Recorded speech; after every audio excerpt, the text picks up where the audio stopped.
podcast is part of the Sports Social Podcast Network. And it's Casemiro! A thumping finish. And it is Rashford!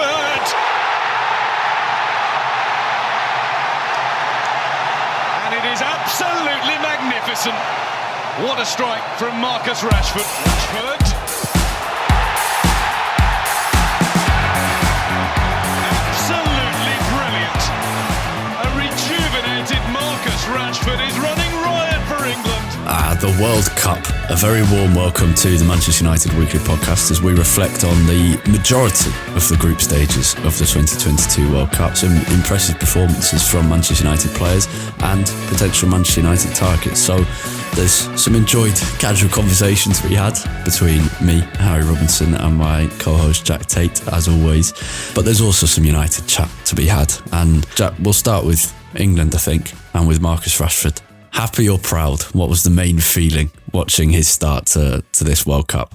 I think it went from sort of proud to happy, then back to proud again. It was definitely proud in the Iran game when the result wasn't in question, and then his first goal against Wales, it was obviously happy that we got the breakthrough, and then it became pride again when the result wasn't in question and he scored the third goal. Yeah, it's just fun to watch Rashford playing good football, very clearly. Really high on confidence and just being the player that we've sort of known was in there and wanted to be shown more consistently and on sort of the biggest stages for a number of years now. It feels like everything is kind of coming together. It was particularly happy for me to see that his two goals, one of them albeit from a set piece, but the other one came from playing on the right, which didn't seem to hamper him too much against Wales. Scored with his left foot. It's and his general play has, I think, been generally very good as well in games against teams that are generally sitting back against England as well, which also isn't a situation where Rashford often excels. So it's just great to see Rashford. He's always been a fan favourite of everyone because obviously he came to the academy and he had this great story bursting onto the scene. But he's only endeared himself more to the fans, and he more than anyone, I think, is someone that we love to see doing well. Yeah, I can't think of any other United player that I have that feeling towards because of the way that he came through, of the struggles he's had to deal with being in and out of the team, sometimes under different managers, of bad form, of injuries, and all the off-the-pitch stuff for which I don't think we can be any more proud than we are of him. And just to see him it's just to see him happy and smiling is such a nice feeling. The scoring is one thing, but just to see, I saw a little clip on England's social media where I don't know whoever was behind the camera said, Rashi, 2 goals, and he just broke out into this uncontrollable big grin. And I just love seeing that kind of happiness and pride come through in a footballer who we love like that. And yeah, it's been lovely. But I agree with you, it's not just the fact he scored, it's his all round play. Yeah, he's been a massive bright spot, and I think he's hoping, both from a selfish point of view, because I obviously like Rashford a lot, but also from an England point of view, with the form that he's in, hope that he's given the start against Senegal on Sunday as well, because I think he's earned it. Yeah. One of our patrons asks a pertinent question. Havard says, isn't it wonderful to see Rashford in such good form and spirit? Do we really have to get a rescue striker in the January window if he continues like this? Maybe we're good with him and Martial rotating up top and Elanga or Garnacho as options. Now, I get the point. Rashford's playing well, but he's still playing well on the wing. And not only that, even if he was playing well up front, you only have to look at the injury records, especially of Martial, but also a bit of Rashford. And the fact that Rashford's form he's doing really well this season, it's great, but it's not always been consistent. To show how thin on the ground, non-existent we would be if Martial and Rashford weren't available up front. So I think we still need a rescue striker. That being said, you look at United's front line now and it looks, with Bruno in such good, he's playing really well at the World Cup as well and was playing well before the Premier League paused. You do look at United's front line and you're excited by it, knowing that we've got Garnacho to come back into the team after a good rest and a chance to improve himself, and Rashford's a big part of that. To the actual question, do United need a rescue striker? I still think we do. Well, for a couple of reasons. Firstly, obviously, Martial, who is a big part of this equation, is notoriously injury prone. Yeah. Second, in all of those players, a lot of them you're sort of counting them in as depth for multiple positions, which I think can make you feel slightly more confident in the depth that you've got, but actually like that player could only fill one of them at a time. So you could, in some ways you could say Rashford could cover any of the 3 front positions, which then make you think, oh great, that's an extra option in left wing, striker and right wing. But obviously Rashford can only play one of those positions at any time. So really it can sort of lull you into a false sense of feeling like our depth is really good, but it's actually not. I think the other thing is you kind of mentioned it. I also don't really want Rashford to be taken out of the position where he's playing so well. And so even if Martial did get injured, I think I would rather have a striker that is capable of playing up front and leave Rashford on the left than having him play up front where maybe you can play at sort of 70% of his top level and have someone like Sancho come in on the left wing. It is going to be interesting to see how United deal with the transfer window, because it is famously really difficult to find any sort of good deals in January. There have been a few rumours floating about recently of United looking at strikers in the transfer window, and this obviously is a very unique situation that United find themselves in. But it is going to be difficult to find any sort of great deal, and so then you're kind of looking at, is there an Igalo or Cavani type player that United could maybe bring in on a short-term loan? Yeah, well, we'll get on to Cody Gakpo in a bit, but just to wrap up on Rashford, I think the other really interesting thing that he keeps pointing out, and he did a press conference before I think it was before the Wales game. Could have been before the United States. Yeah, it was game. before the Wales game. Okay.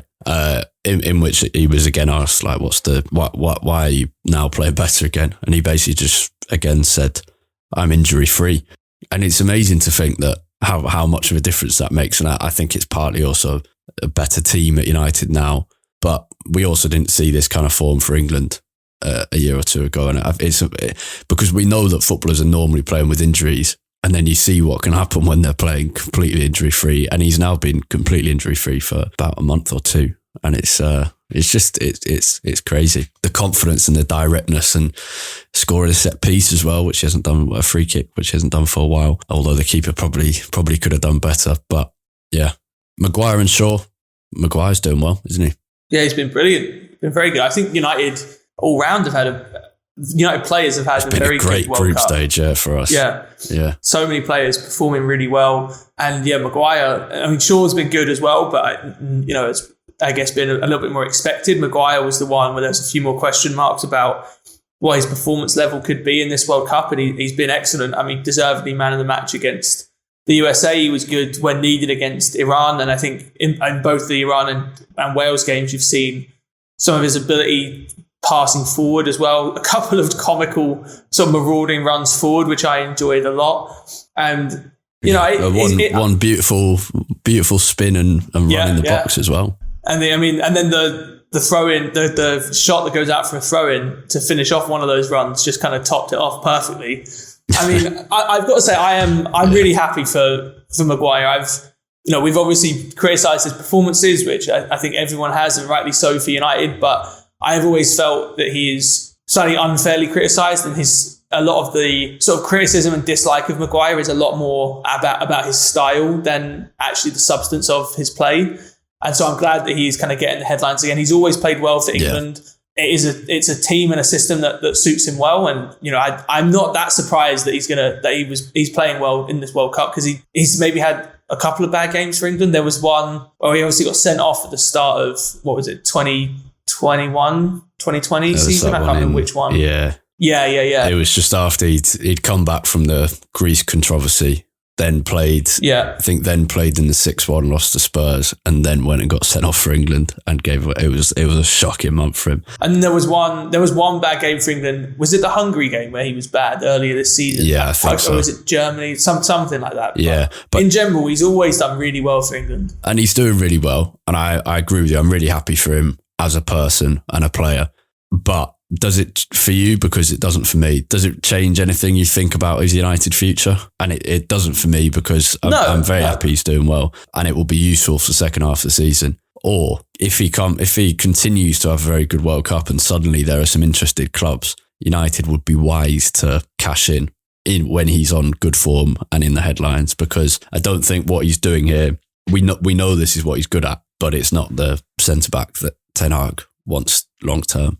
but I am very happy for him. Yeah, I don't think it changes anything really. I think it's just an example that it's sort of a good, I guess, indication that kind of horses for courses exists in football, and that whether it's because of confidence or about just the way that England play suiting him more, Maguire is much better at playing in this England team than he is in this United team. And that's okay. And that the consequence of that means that you sort of have to treat Maguire's sort of play, I guess, slightly separately for England and for United. And that's okay. I don't think that changes very much about how United sort of centre-back pecking order is going to shape up after this World Cup. I think he'll still stay sort of borderline third or fourth choice, definitely behind Martinez and Varane, probably behind Lindelof as well. And I don't think there's a problem with that. Yeah.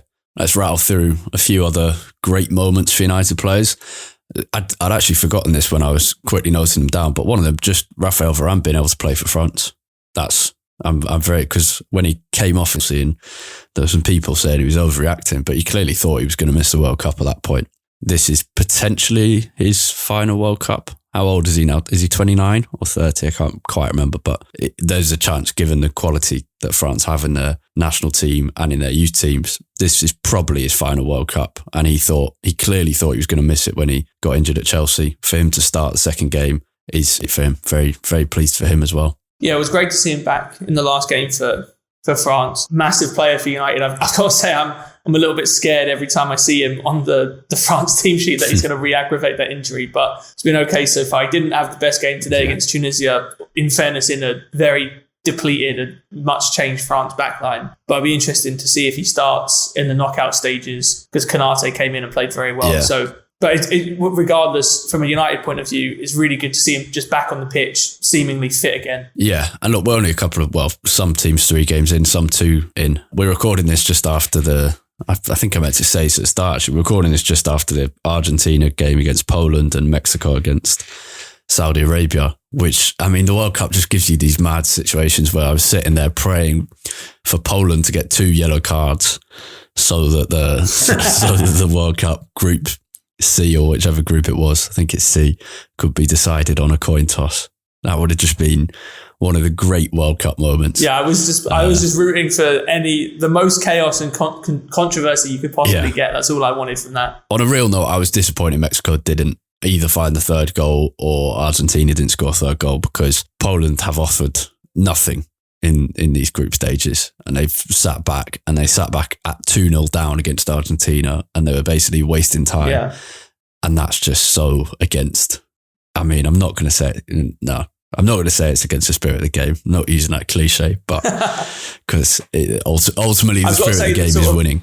But they didn't win. They went through with 4 points and played poorly for the vast majority of the group stages, whereas Mexico, A, have a nicer kit, and B, to take things down to the most elementary level, and scored an amazing free kick and went for it in the most brilliant way against Saudi Arabia. And yeah, I would have liked to see them be rewarded for that. Yeah, I've got to say the sort of second tier of European international teams are extremely uninspiring.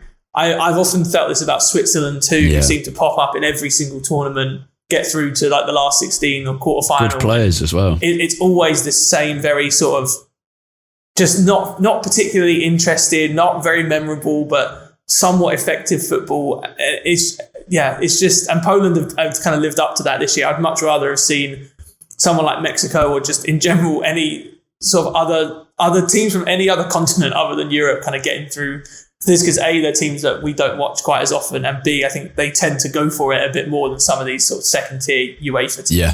Bruno for Portugal, Casemiro for Brazil, goals, assists, everything we'd want. And all of this is just to say, from a United perspective, A, we like seeing our players do well, but also, and yet we're only a few games in, and things could turn out very badly for a player or two going into the latter stages. Who knows what's going on? Goal, be sent off, whatever, miss a penalty. But as things stand, all of our players are doing well. All of them. Eriksen's Denmark haven't had a great time, surprisingly bad. But the majority of them are having a great time and could all come back just buoyed, in a great mood, in a United dressing room that seems to be picking up in terms of its togetherness and happiness, especially with Ronaldo gone now, not causing as many problems. But yeah, Bruno and Casemiro, good starts for them as well.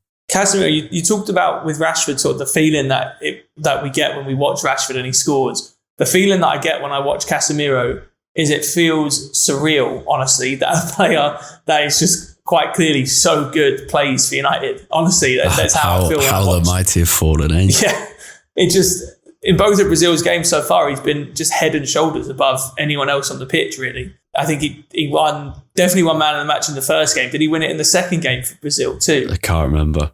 He was definitely, in my book anyway, one of the best players on the park. And he's just a joy to watch, Casemiro, because he does his job so effectively without sort of trying to do anything that he's not particularly great at. And I think he, more than anyone, is just someone that I massively appreciate what he brings to any side that he plays in. And then, Bruno has been doing Bruno things. To be honest, it's kind of what you come to expect at this point. It was hilarious seeing all the furore around whether Ronaldo got a touch on his cross or not. It's just so funny and quite thankful that isn't part of the United experience anymore. But I'm glad for Bruno that he's playing well and seems to have.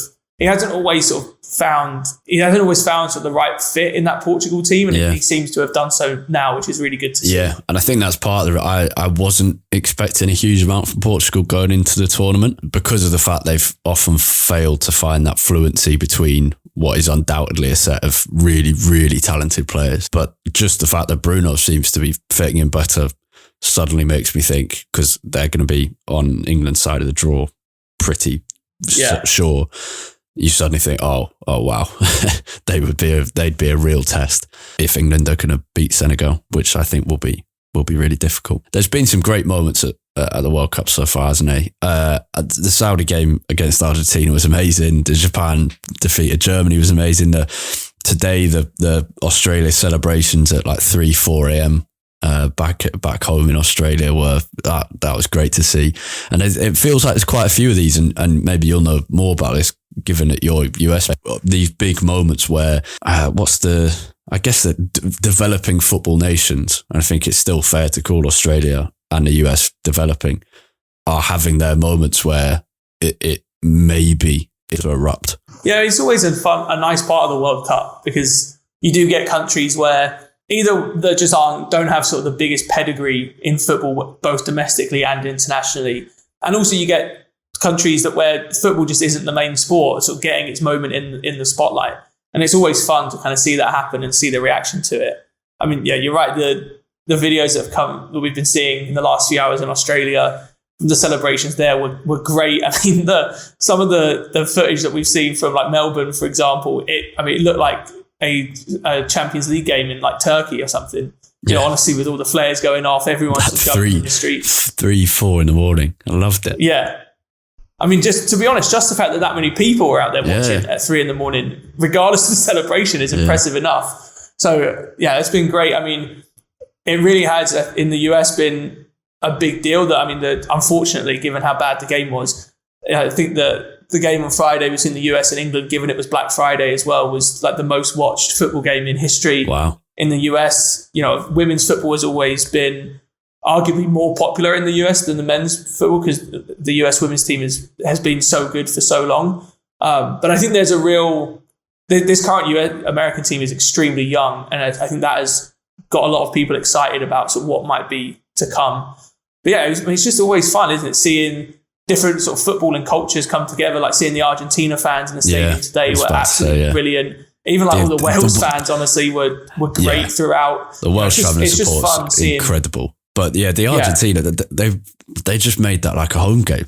It was amazing. The entire way around the stadium just filled with blue and white and a very occasional River Plate shirt. They travel in the most ridiculous numbers, and the noise they create is not just such big noise, but I much prefer it. I think English culture and South American culture is much more closely linked than English football culture and like German, French, Spanish, Italian, because to me, the European fan culture, not all of it, but a lot of it, is about noise, whereas the Argentinians are basically a louder English. They still have the funny witty and creativity and originality, but they just do it on a even more ridiculous scale and more organised. Well, I love it. And I was there for a couple of months a few years ago, and I never even got to go to Boca Juniors. I went to River Plate, but I went to Argentinians Juniors, Diego Maradona's first club, and like quite a small ground. The stadium's named after him. The players come out of, you've seen it on Twitter, no doubt, the inflatable Maradona head where the players walk. That's the tunnel at Argentinos, and that's a small ground, but the noise and everything about it's like on the very edge of sensory overload, but in the complete perfect way of like fireworks and drums and these amazing smells and everything. It was great. And yeah, you're right. Seeing, and I think we're going to have to mention for a second now, we're talking so positively about the World Cup, but because of its location, this is to do with Argentina because they travel anywhere and it's not easy for them to get to, although there are, because of the links between Argentina and the Middle East, there are loads of flights over. But seeing the number of fans from African countries, amazing, and from countries vaguely around the Middle East, because it's easier to get to, because it's much easier to get visas to, for example, compared to like Russia or compared to 2026 when it's in the US, has been one of the benefits of this, and has been an advert for having a World Cup in that part of the world. I think we've spoken about the many caveats before, but and I'm going to put them there again. But I do think that's a positive worth pointing out, that the sheer numbers of Ghana fans and Cameroon fans has been amazing, and seeing the videos of them walking through the street, this is brilliant. This is what we all want to see. Unfortunately,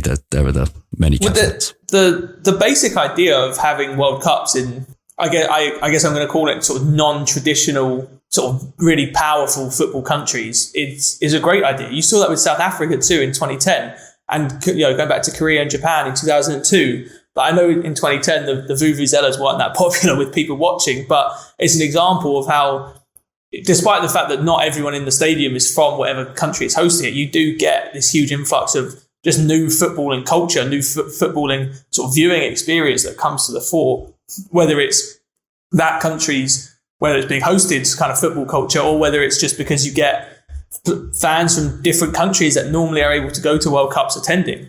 In the next World Cup in the US, Canada, Mexico, I'm sure it'll have a big South American flair to it as well, because the football culture, just from my experience going to like MLS games, the footballing culture, to the extent that sort of especially the fan culture exists, it is heavily influenced by Central American, South American kind of football cultures, big focus on music and drums. And like you mentioned, it's very similar to what you see in like Argentina, Colombia, Brazil. Yeah. So that will have a lot of that there. When you went to Korea and Japan in 2002, it was again just different experiences. I was just going to say, you see the legacy of the 2002 World Cup with for example, the South Korea game against Ghana. The South Korean support in that, brilliant. There were so many shots at South Korea end of just like the most brilliant displays of emotion. It was so harsh on them in the end, and that was an amazing morning where you had Cameroon 3, Serbia 3, and then Korea 2, Ghana 3. That was like one of those dream World Cup mornings. It would have been too early for you to probably watch live, I'd assume, because for me in the UK, that was a 10 a.m. game and then a 1 p.m. game. But that was like one of those one of those mornings you only get in the World Cup, where you're watching football at 10 a.m. and then it's just this crazy, chaotic game. Yeah. And teams that you would never normally watch. Yeah. If you got told that Cameroon against Serbia was like a friendly and an international break, you'd never bother sitting down and watch it. But in a World Cup, it's suddenly like the biggest game that you could ever think of. That being said, the caveats. Better articulated people have articulated this better than we will. But as an overall point, and this is a big question and one that academics will ponder for many, many years to come, so I'm not expecting a perfect answer, but do you think so far for Qatar it's been a success or a failure? I mean, I guess it depends by what metric you're kind of measuring it by. Because if you're measuring it by, I guess, sort of Western media coverage, it's probably been a failure. Because if anything, the coverage has got, and to be honest, I have a little bit of a problem with the way the coverage has been going, but it's I think the hope would have been that the sort of controversial side of things would go to the side once the football actually started, and if anything, the opposite has happened and it's been played up to an even greater extent than it was before. So I guess as you measure it by that metric, it's probably not been a great success, but I'm sure financially which is probably an even bigger one, it probably has been a great success because there's still been a lot of visitors to Qatar. I think actually most of the people that have been attending games in Qatar have had generally quite a good experience there. There have been a few notable incidents, especially around sort of like LGBT supporting, like not even protests, just sort of colours that have been brought into stadiums. Yeah, but I think you're right. I think what's more interesting is that this has probably been, I don't think there's been any success here for FIFA. I think there's only been failure. Yeah, not at all. So Qatar are kind of on this balance where, yes, they're getting loads of negative coverage in the Western media, but how much does that really affect them? They're still making deals with the British government, with the American government, with the Argentinian government. Who cares? We care, but to them, what does it matter if the Guardian or the Times are saying you're doing things wrong? And not only that, but they're paid ambassadors such as John Barnes and many others, and David Beckham are winning lots of Western people over to a quite frankly ridiculous argument about respecting their values. So in that sense, maybe it's leaning towards success for them, unfortunately. But I think for FIFA, one final point of Qatar, the fact their football team did so badly is a massive blow for them because they spent a lot of money. They weren't just trying to host the World Cup, they were trying to have a good football team, and they failed that in a big way. They really played poorly. And haven't actually had some success in the past couple of years. Like, they won the Asia Cup in 2019. They actually had on paper a decent enough team. Yeah, that was probably the biggest sort of downside they've had so far. I have kind of a slightly long-winded, but hopefully nuanced enough take on sort of all the controversy surrounding Qatar, which is that you're right that in the people I think that are really losing out from this World Cup is FIFA. And actually, I think that needs to be made a much bigger deal than it currently is, because I agree, all the focus on sort of Qatar's policies, especially the sort of LGBTQ laws, focus on human rights, I completely understand it. But I think it is difficult when that's the only thing that you focus on, because that is completely separate to the World Cup itself. And so it opens up this whole sort of world, I think, where, where do we draw the line of which policies are acceptable or unacceptable for a country to have, so that we don't bring it up during a World Cup? I'm living in a country now in America where, there's mass shootings every day. Abortion is illegal in half the states. Is that acceptable for a country in the next World Cup? In the first week of the World Cup, there's multiple mass shootings across the US. Is that just an okay thing? People like Gary Lineker and Alex Scott, who have been vocal about their opposition to it being held in Qatar, are then pictured with Putin from 2018. So we're just fine with that, but not in Qatar. To me, the focus should be more on things that the World Cup directly created, which to me is sort of the corruption within FIFA, which is still ongoing. And I think, Gianni Infantino has only made that worse with some of the ridiculous speeches that he's been giving recently. But also the biggest one, I think, is just the treatment of workers that were brought in primarily from South Asia. This World Cup has literally been built on the backs of people that were housed in terrible conditions, paid horrible wages, and were promised a lot bigger wages than they were actually given. Hundreds of people died in the creation of these stadiums. That is something you can say, but directly because of the World Cup being in Qatar, hundreds of people have died. That is, I think, what the focus should be on. And that ties in a lot more back to FIFA than it does to policies that are outside of the World Cup, which I think it's just difficult to know where you draw the line in that case, because you could then say, well, yeah, agreed. 90% of every country in the world shouldn't be allowed to host the World Cup. Agree. And FIFA have a responsibility to set out a set of regulations for a World Cup host that weren't adhered to in Qatar, weren't adhered to in Russia, definitely weren't adhered to in Brazil either, where there were deaths in stadium construction. Yeah. The last 3 World Cups have really the history of the World Cup's really strange, because right from its very start, it has been intrinsically linked to politics, and there's no getting away from that. And pretty much every World Cup is political, but 1 in every 3 or 4 at the very minimum has been not just linked a little bit to politics, but fundamentally overtaken completely by something political, whether it's Mussolini in 34, the junta in 78, or Putin in 2018. And many other ones. Those are probably the 3 most famous so far until Qatar. But I think the final, there had been for quite a while up to Brazil, Russia and Qatar. It had kind of become, I think the World Cup had become more pure and it had become more commercialised, definitely. But I think it had also strangely become a more pure place. Unfortunately, the last three have kind of steadily gone from kind of bad Brazil, very bad Russia to even worse Qatar. We haven't got much longer to talk, but yeah, I think the pressure. You're right. The pressure should absolutely be on FIFA. Have you watched by any chance the new Netflix documentary about FIFA? No, the one great thing I read rather than watched about FIFA was a book by a New York Times journalist, Ken Bettinger, I think is his name, but I read this about 4 years ago, so I might have got that wrong. But the book was called Red Card, and I remember reading it. My sister got it for me for my birthday. Amazing book, detailing the entire FIFA case and like the FBI's investigation into it. And I remember finishing it and sending a message to her saying, "That was great, thank you. Someone needs to turn that into a film." Because the story, but also the way it was written was just brilliant. And so I thought, I'm not surprised it became a thing. But lots of my mates, it's meant to be very good. It was great. And I think to me, it highlighted, I think the story of FIFA corruption, I think for a lot of people that maybe weren't like completely clued in with FIFA, as most football fans aren't on like a daily basis, the story of corruption in FIFA sort of began and ended with awarding the World Cup to Russia and Qatar. Yeah. But actually learning how far back it has gone and the fact that it's the entire time, isn't it?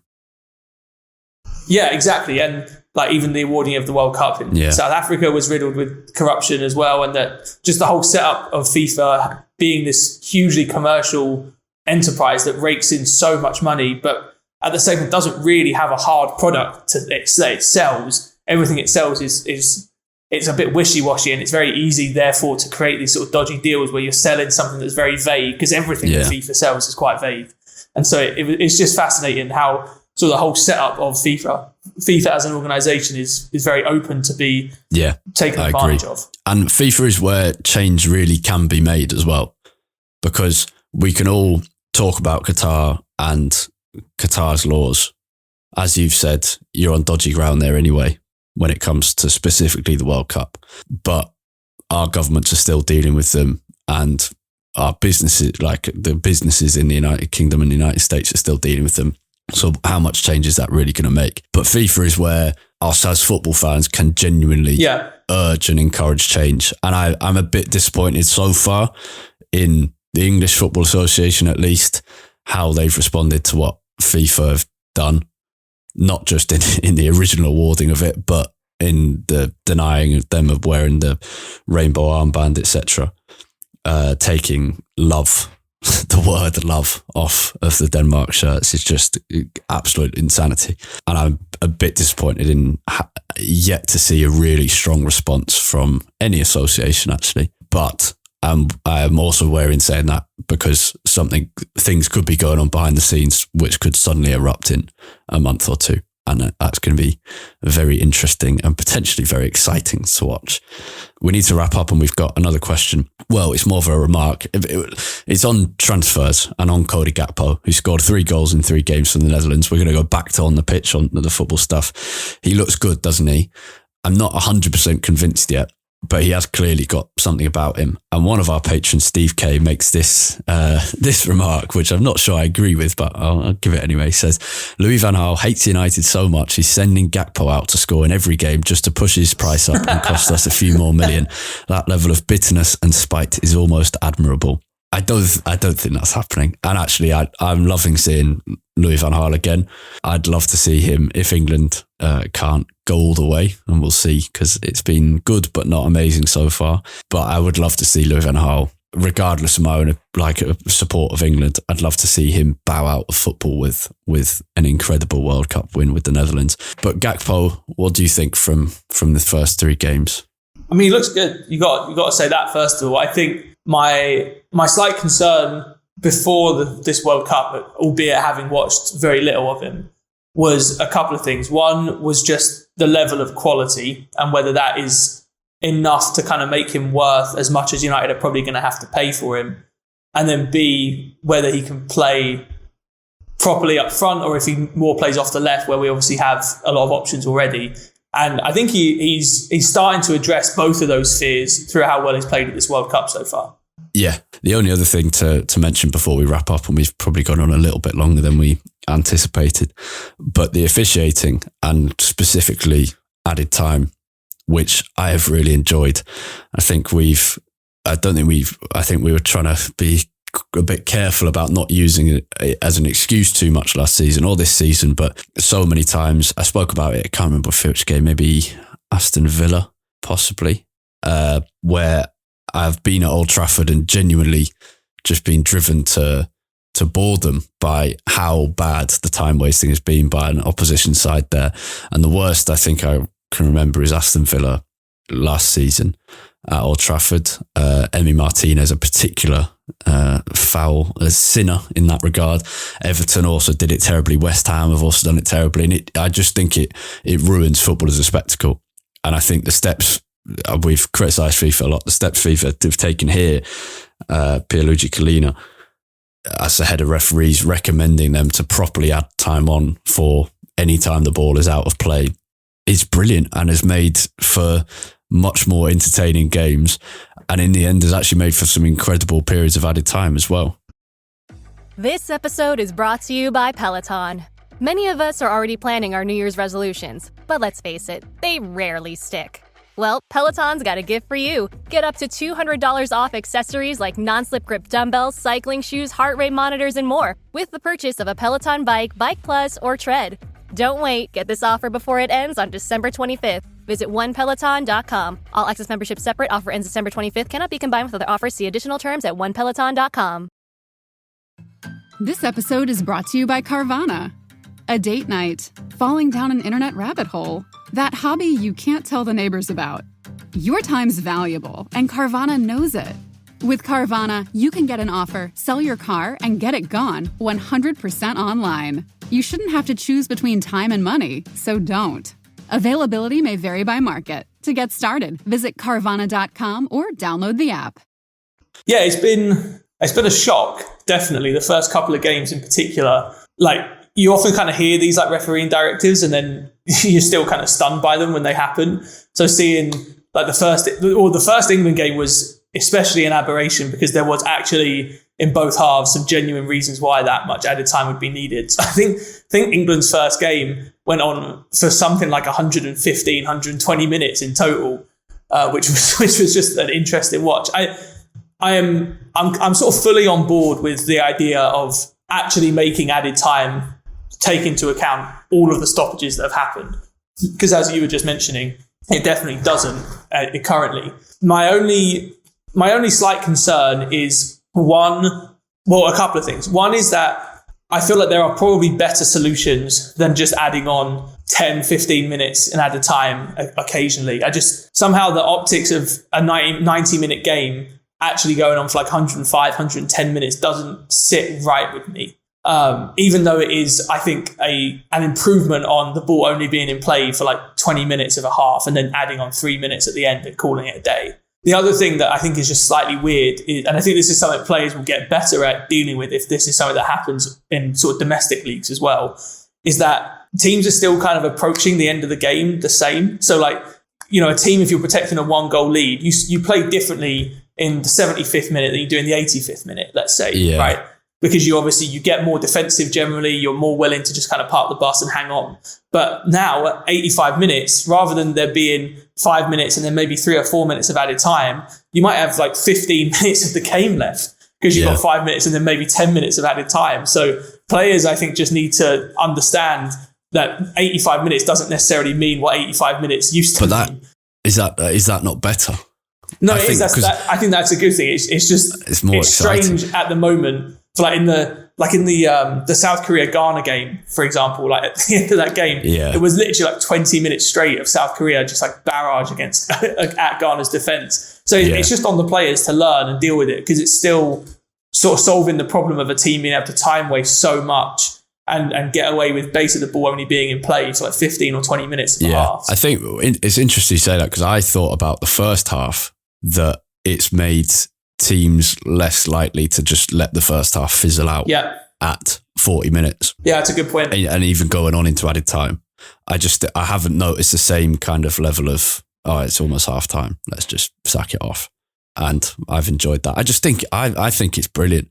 And I think you're already seeing that it's going from 14 minutes added on to 6 for most games because players aren't time wasting. It's very simple.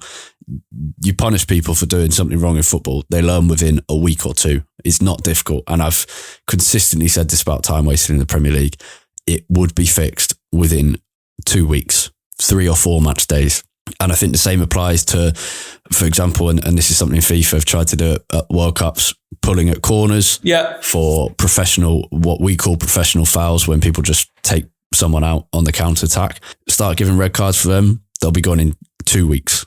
It's so easy, but this is the first time I've seen it really done really well. And I wish it would come into the Premier League, but I'm convinced they won't do it. And I don't know why.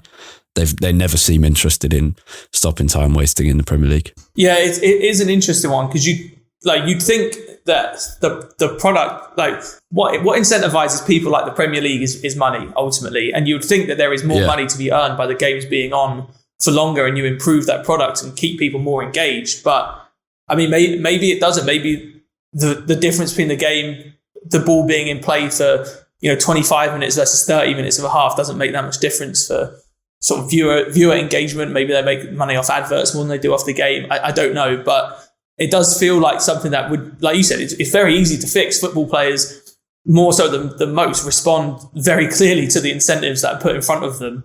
And so if you make something punished to a much higher degree, they will change their behaviour on it very quickly. Yeah. We should wrap up. Anything else? Just quickly, thoughts on, it didn't end up happening, but thoughts on Poland and Mexico's tiebreaker potentially being decided on fair play? What, do I think there should be something else? I mean, I don't know. It just feels strange that where the stakes are so high, it could end up being decided by that. But I don't really know what else it could be. Especially I think that makes a lot more sense, like in a league where there's been 32 games or something. So it's kind of that is maybe a fair way. Because in a league, if there's been 32 games and you can't be separated by goals scored, goals against, etc., that you have to find somewhere. But when it's only been 3 games, you think, is that enough time for things to balance out, where one team might have just been in kind of a really aggressive, intense game and another one might not have been. I sort of wonder if there isn't a way that you could do it that like somehow controls better for like referee temperament as well. Like there are certain referees that are just famous for giving out more cards. And obviously at a World Cup, like you said, when you're only playing 3 games, if you get one game where a ref's giving out 10 cards to each team, that's going to effectively, it's not going to send you out, because obviously you have to be equal on a lot of other things first, but could end up, having a big deal breaker. I wonder if you could say like the same 2 referees referee every game in a group, and each team is refereed by each one once, or I saw someone suggest. I think you're better off just changing the rule. Yeah, I did see. I'm sure this won't actually happen, but I did see an article saying that for the next World Cup, where there's only going to be 2 group games, it's going to be 48 teams, but groups of 3, that they could bring in penalty shootouts. I think that will happen. Just to decide to get like an extra bonus point if a game is drawn. I think that's a serious suggestion and probably will happen. I think it's silly, but I think it will happen. I mean, that is literally a pre-season tournament. It happens in the Papa John's Trophy and in one of the US women's soccer competitions. I can't remember which, and in the Continental Cup in women's football in the UK as well. Me and my mates were coming up with a variety of suggestions instead of if the fair play was going to be drawn. So if Poland got their 2 extra cards, we were deciding. I suggested a 5-a-side tournament on the beach the next morning between Poland, that just get all the players involved. They can choose their 5-a-side, 1 or 2 subs allowed, and like first to 10 or something, or get the managers to do like a mastermind style quiz. I was going to say, I like the idea of a little pub quiz or something. Yeah, just between the managers as well, and they each get to choose. Maybe there's 1 general knowledge round, 1 World Cup round, and then they each get... So the general knowledge can be World Cup, and then they each get to choose a round on their speciality, but the other one gets to play it as well, just in case they're good at it, and see what happens. And I'd like it to be in like a dark room each manager has like a glass of whiskey and a cigar, and then it's broadcast live in a stadium with 40,000 Mexico fans in one end, 40,000 Poland fans in the other, and just carnage ensues. So they were some of my ideas. I had quite a few more, but I won't go through them all. I like it. I mean, like I mentioned earlier, I was purely pulling for just chaos and controversy at the end of there. So anything that creates more of that, I think there is so much that has to go into this scenario even taking place that we should just lean into the chaos that it's going to create. Yeah.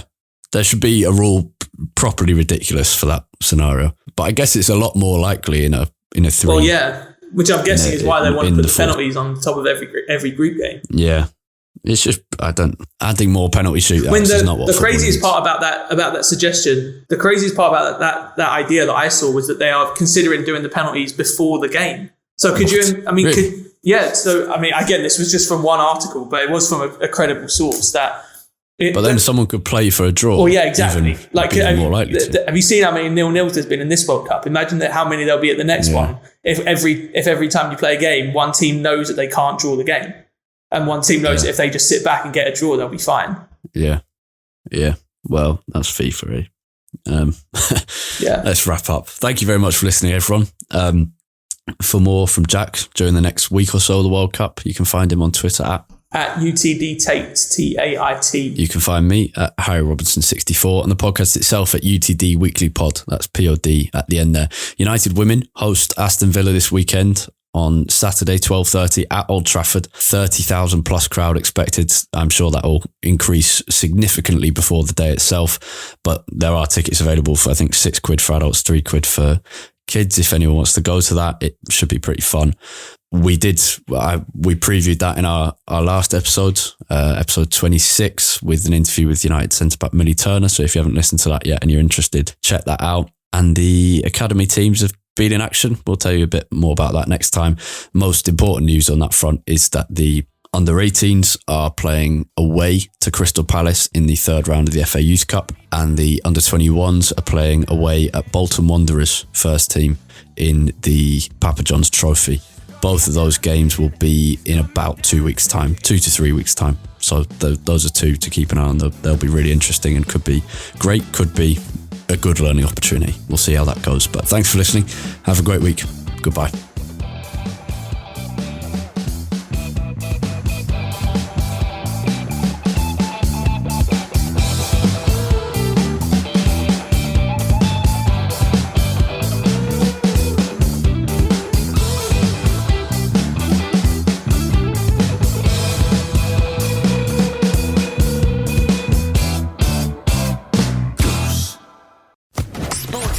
Podcast Network.